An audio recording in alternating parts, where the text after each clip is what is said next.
Hello, everyone. Today I'm happy to have an expert, a teacher in the broadest sense of the word, who teaches people not particular subjects, but how to think, how to look at the world. Let's listen to him. Right now, we have with us Ashok Pannikar. Over to you, Ashok. Thank you for inviting me, Subodh. Uh, to the listeners, I had told Subodh that I'm very good at responding to questions, and I don't know too much. I'm not very good at talking about myself, but I'll just say this. About a year ago, I started my latest initiative. I don't even want to call it a venture. It's an initiative. It's called the Village Idiot Studio. And I started this primarily because I am very disillusioned with conventional educational systems, whether it be in the K to 12 schools or even in the Ivy Leagues. We seem to have forgotten that the primary goal of education is to equip a person to deal and to live in the real world.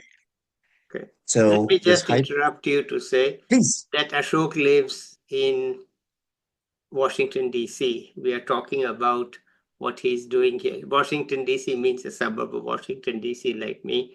And when he talks about K to 12, he's talking, and Ivy League. This is his operation is now in the US, not in India.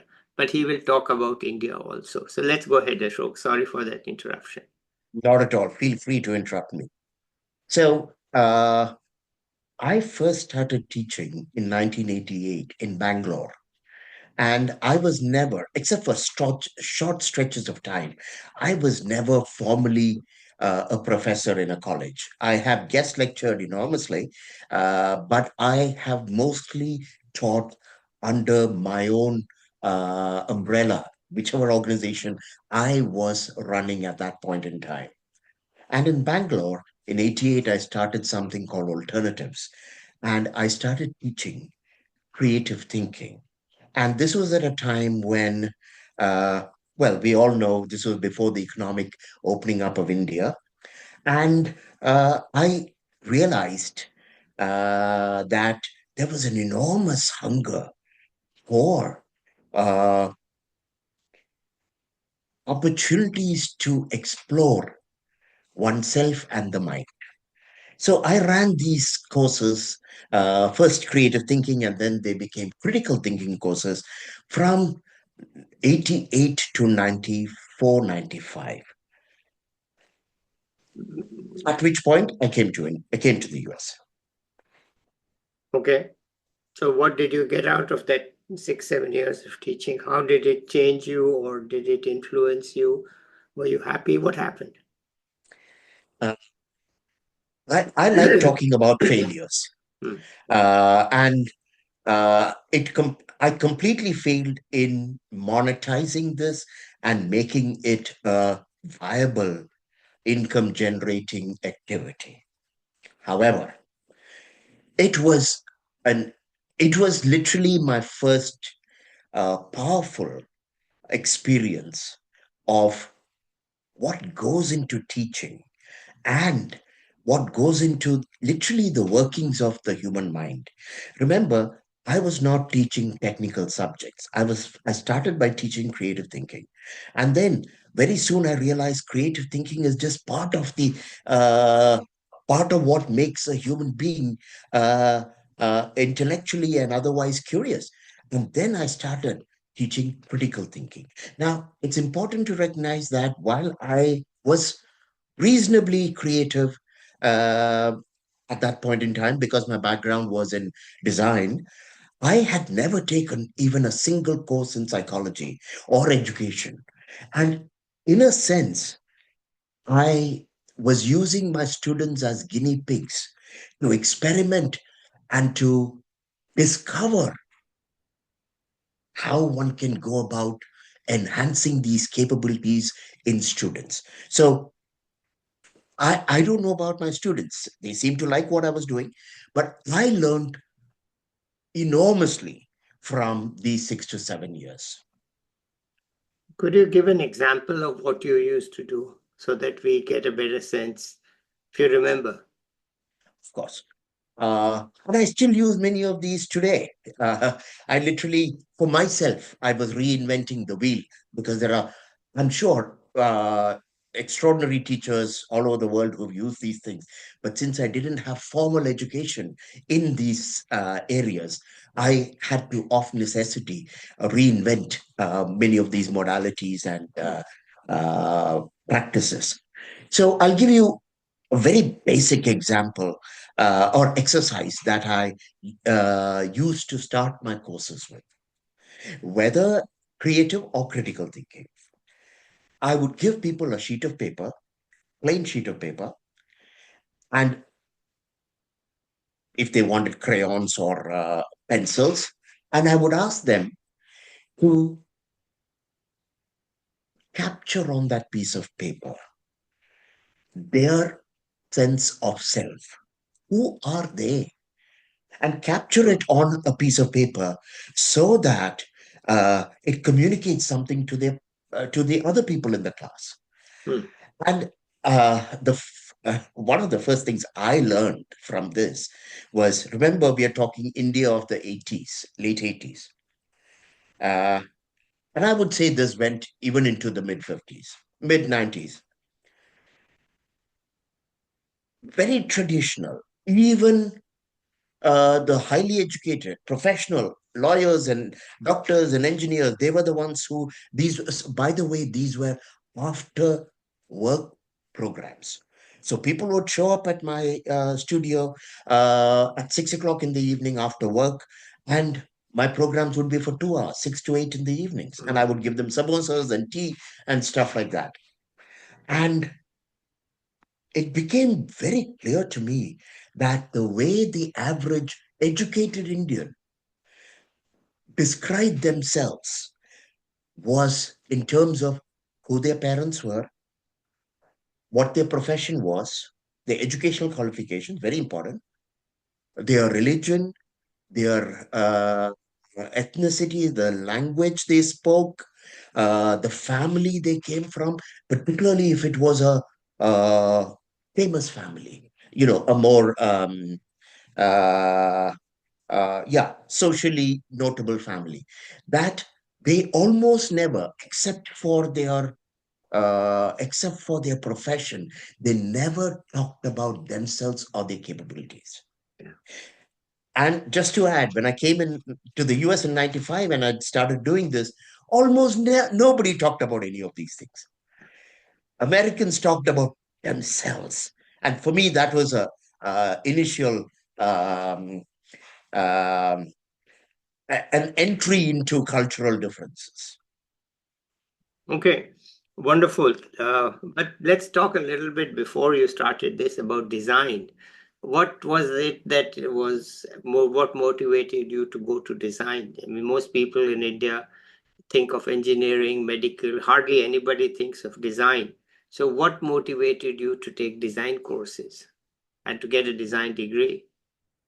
Uh, okay, so in hindsight, professionally, it was a huge mistake because I don't think I was cut out to be a designer. But I, I didn't even know there was a professional path like design. Like most Indians, I just knew chartered accountancy, engineering, or you become a lecturer in a college. And I was not, by Indian standards, academically right because I totally couldn't adjust with the rote learning system. And I was not the kind of person who, even if he wanted to get into medicine or the IITs, I couldn't have gotten in because Hmm. I didn't have those grades. Yeah. Uh, and I was, but I had in the this was the Indian school certificate, the English O levels that I did in India. I think it was one of the last years before they transitioned to whatever else. and I scored the highest in the country for English, Oh, both literature and language. English okay. literature, two separate subjects. And so I was able to walk into, in those days, Madras Christian College for English literature. I paid my fees. And simultaneously, against my parents' wishes, I applied to the National Institute of Design on the only reason, it was really happenstance. In my last year in high school, I happened to see a magazine that was brought out by the American Embassy called the Span magazine. And they had a feature of NID in color. And I was stunned at the photographs and the campus and the way they wrote the article about the learning experience. I was blown away. I had no idea of graphic design, no idea of anything, but I was just enamored with what looked like an alternative to the conventional professional paths. And so I I asked for, I wrote in for application. They sent it to me, and I paid for the at Madras Christian College English Literature, and then I got an invitation for NID's interviews. And my parents didn't want me to go because I had already paid money for this. But I was stubborn enough. I must have been about 16, 16 and a half. I showed up in Ahmedabad, and it was 3 grueling days of interviews. And everybody else came with portfolios, artwork, sculpture, photographic. I had never used a camera in my life. I couldn't draw for nuts. My handwriting was so bad, it was notorious in the school. So then I had no motor skills at all. 3 grueling days. I remember those of you who may have heard of Pulin Garg, who was a very famous psychologist at Indian Institute of Management. He was also there. These were psychological tests, and I got in. I still think that they made a huge mistake Okay. because I didn't have the discipline or the basic interest. I think, in hindsight, I think what they tapped into was my thinking capabilities. Yeah. Yeah. So that's how I ended up at an ID. Okay. That's a prestigious place in India, very highly prestigious. It is, and I did get. I won't pretend that it didn't give me a lot. I learned about. I mean, design is a wonderful. The design methodology is a wonderful way to look at the world. So I have no. It's just that it set my career, my eventual career, back by about 15 years, and I had to reinvent myself Okay. in in my late 30s. Okay. So tell us how you reinvented yourself. Uh, I've already told you about alternatives, and that was the first attempt at getting out of design and trying to get into teaching about the mind. Then I traveled around India for 1 year, and then when I didn't, I wasn't any the wiser about what I wanted to do. I sold everything, including my iron, and traveled around mostly the US and a couple of countries in Europe. Literally, I spent my last penny traveling. And that's when I discovered that the courses I was teaching in Bangalore, critical and creative thinking, there was a master's program in Boston at the University of Massachusetts in critical and creative thinking. It was the only program of its kind in the world. Hmm. And I had no intention of going back to school. And or taking a master's. And somebody told me, somebody at Harvard told me I was meeting a lot of professors in the subjects that I was interested in Hmm. all across the US.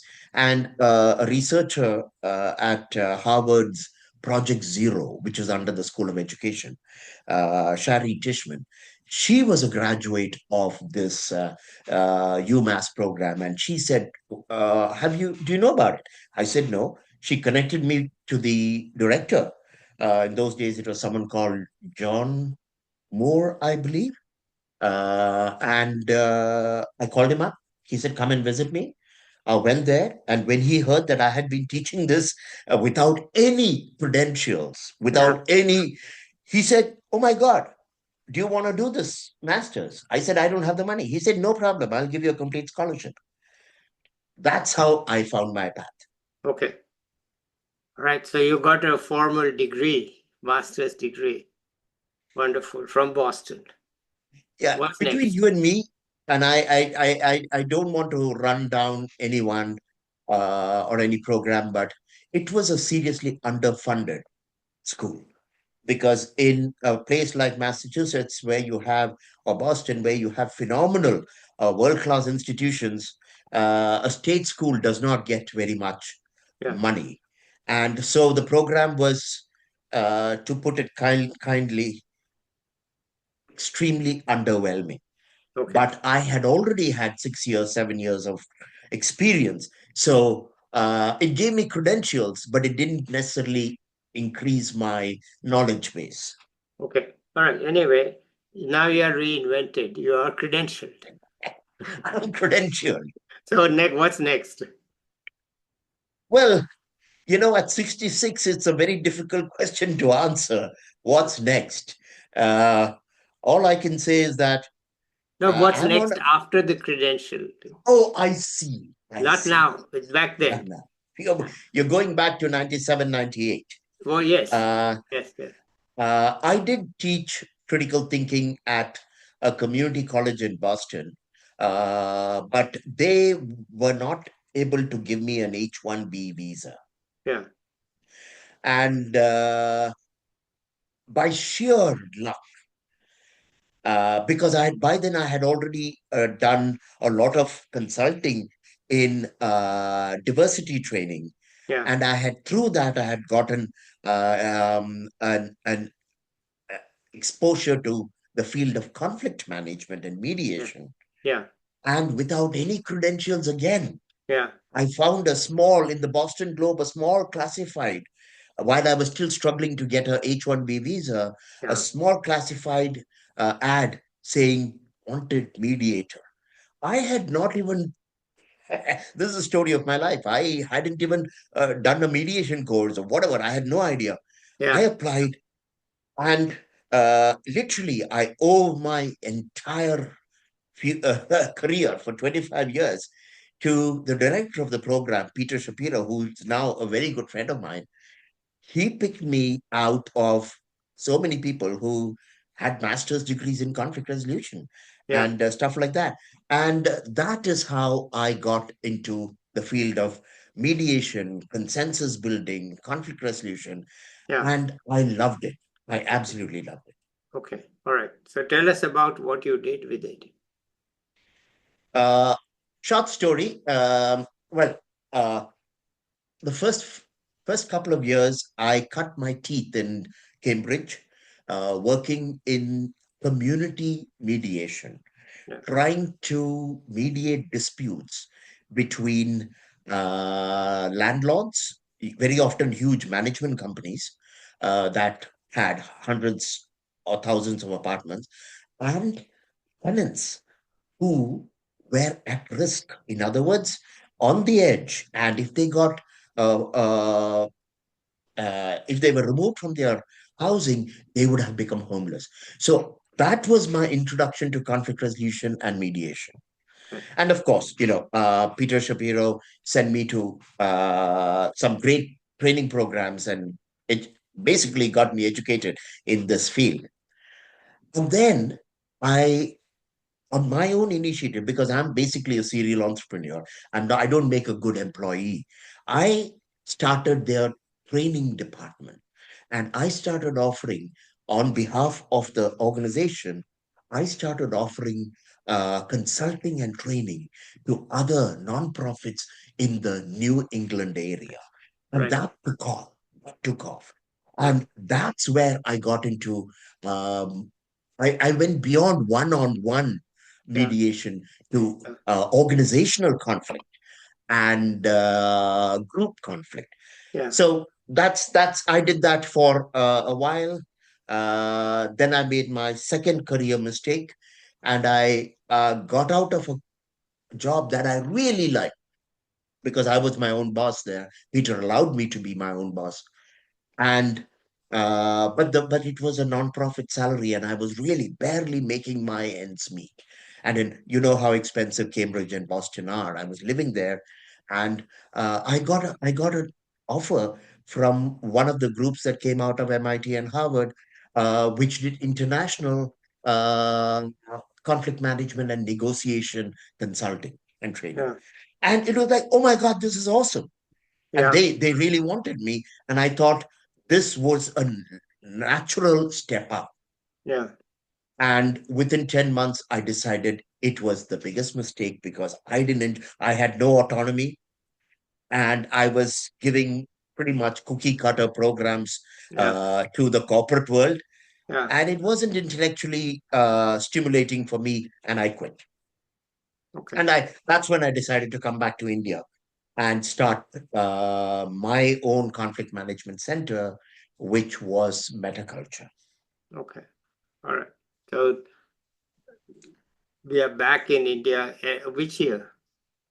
2005, and I was in India till 2017, January, Okay. 12 years. 12 years. Okay. Wonderful. All right. Uh, any highlights of that time?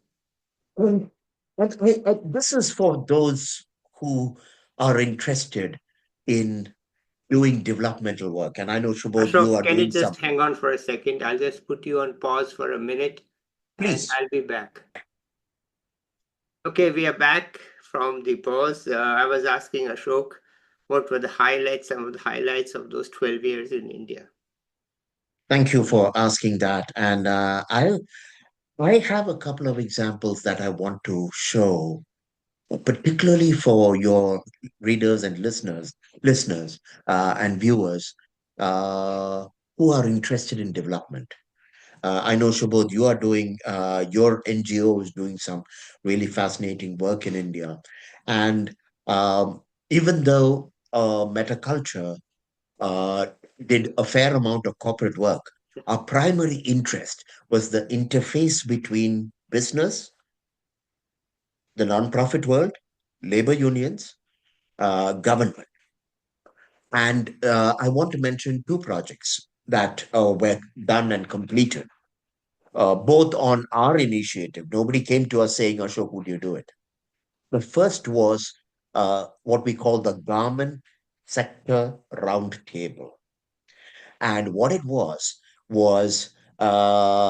bringing trying to improve the condition of labor in the apparel industry, what is commonly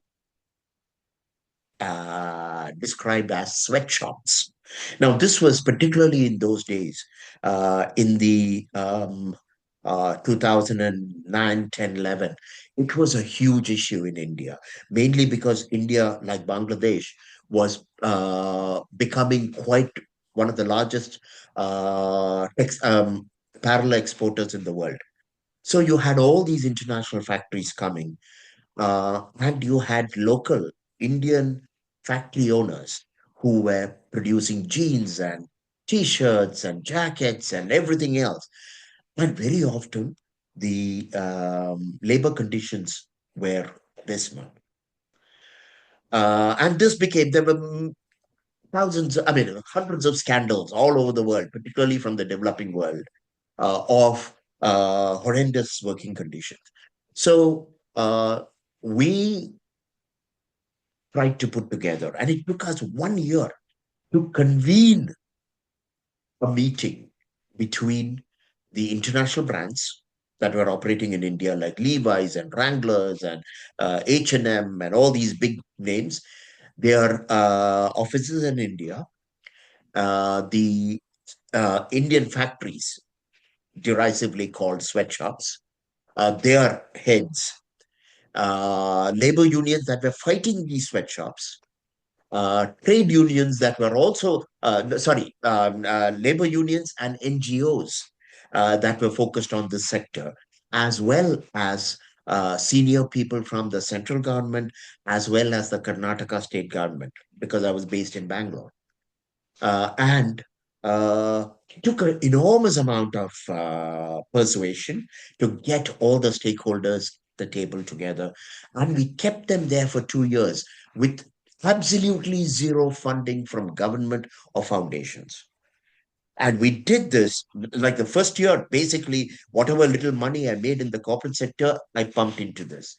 And then we created a financial model where mostly the corporations, the international brands, would pay to participate in this, primarily because they were under enormous pressure otherwise.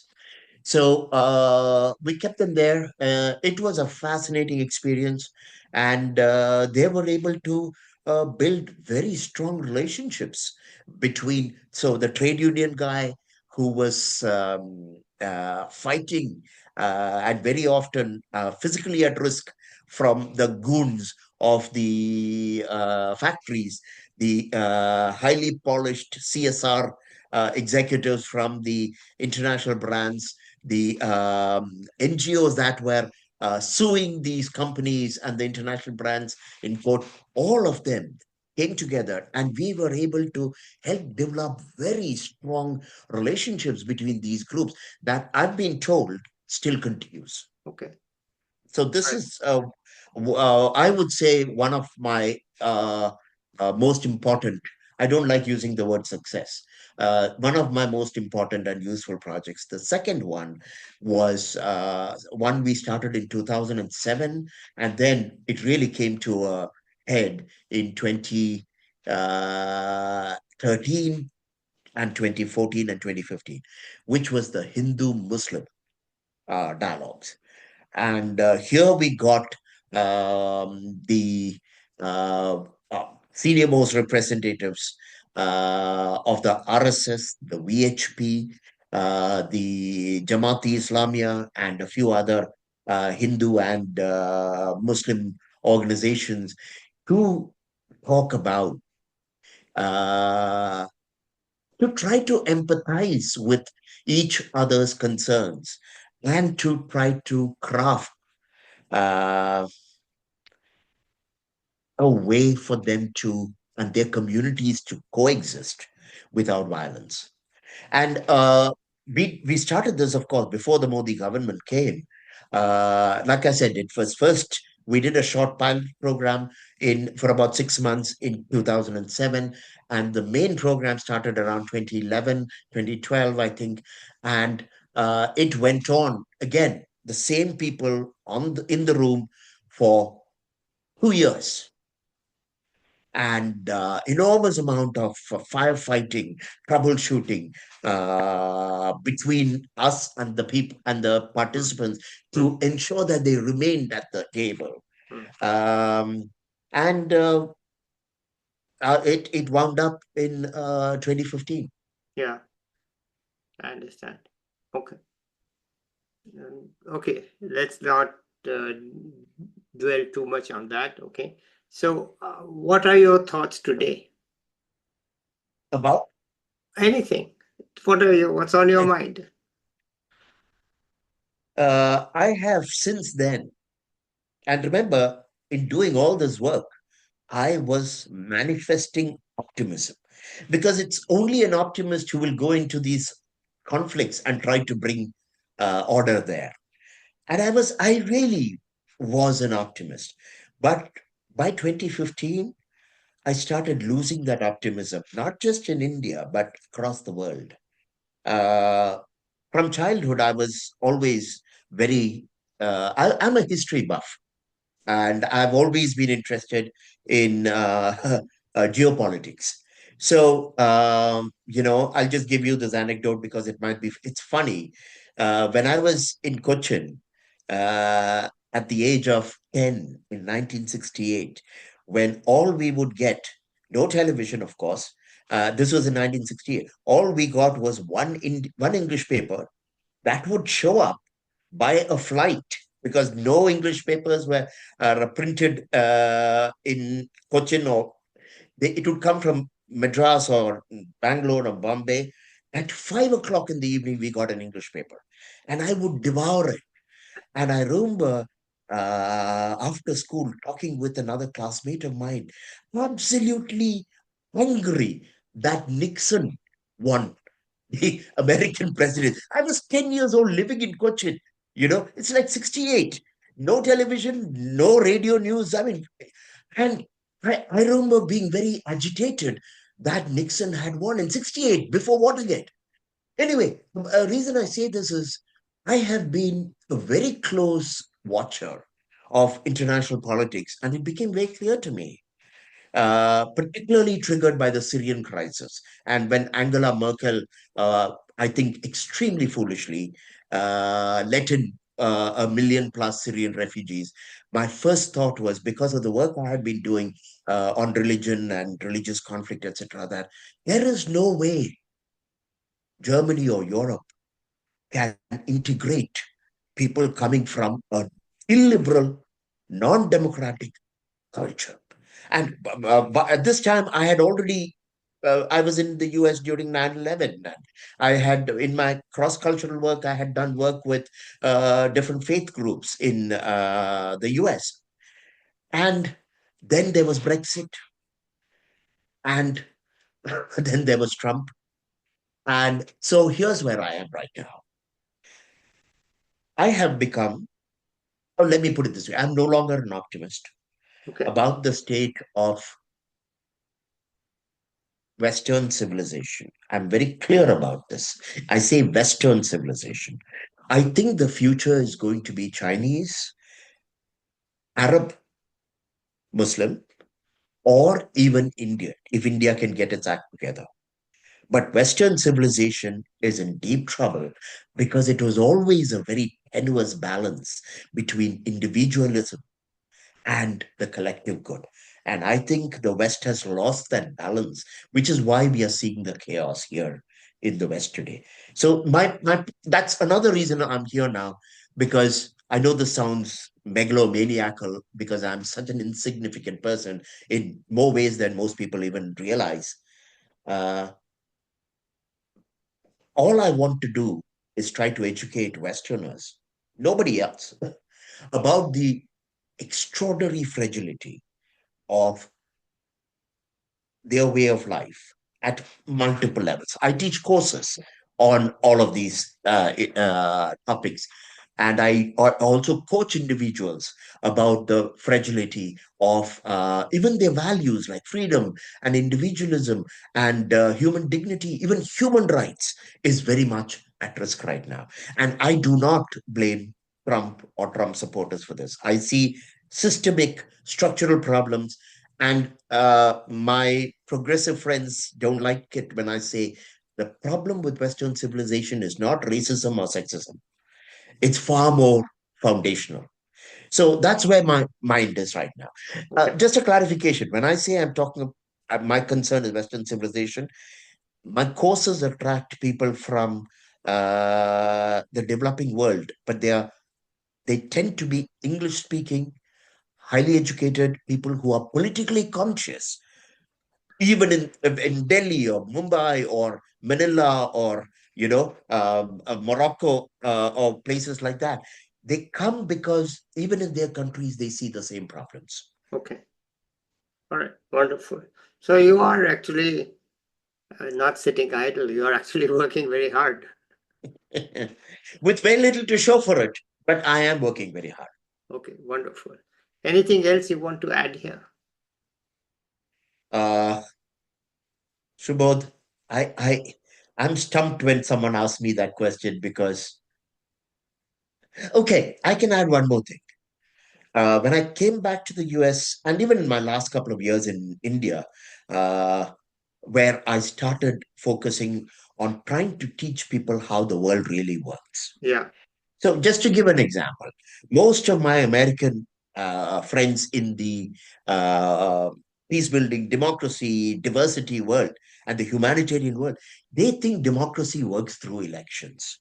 Yeah. And as long as we have a independent judiciary and the people can protest and whatever, and gay people have rights or black people have rights, you have a democracy.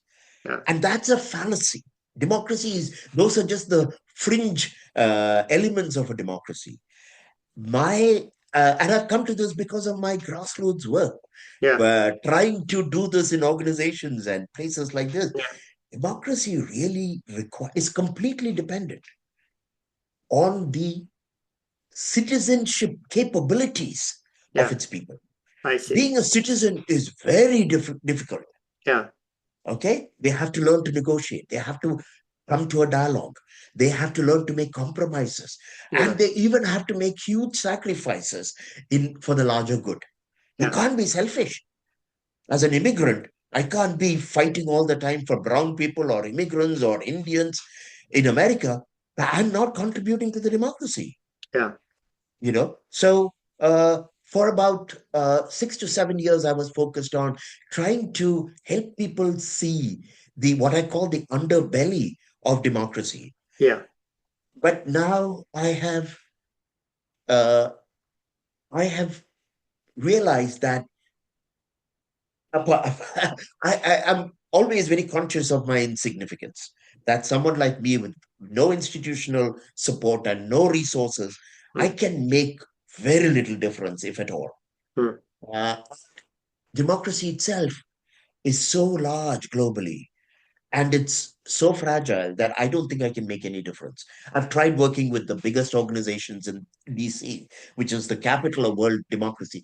Nobody wants to listen. Yeah. Everybody thinks that the problem is women's rights Yeah. or immigrant rights, which is a complete fallacy. And Mm. they don't want to hear that there is far more to saving American democracy than any of that. Okay. So, in the last year, since the last year, even if I still continue to teach courses on democracy and pluralism, I am really focused on helping people optimize the thinking, their own thinking. Okay. How do you make sure your mind is razor sharp? How do you make sure that when you look at the world, you're not looking through the lens given to you by your teachers or your religious leaders or your friends or your allies, but you have the capacity to select the right, most relevant kind of information. Yeah. You have the capacity to process that, Mm. interpret it, and arrive at conclusions. So that's really where I'm at right now. Okay. Wonderful. It's been a long journey, obviously, from reading newspaper at 5 p.m. And nothing else to here doing Zoom calls. We have all modernized over time, and we have come to accept that. And I'm so glad you have told us your own experiences in such a passionate and open manner.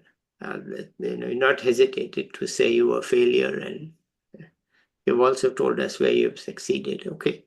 And I'm so happy to have a person like you, because I've been mainly connected to economists and not to other people. So it's good to have young people like you here. And thank you so much for being so open and clear. Let's end it here today, shall we? Absolutely. Okay. All right. Thank you for inviting me. I'll be back with another young person or an expert soon. Till then, bye everybody. Don't go away. Let's talk a bit.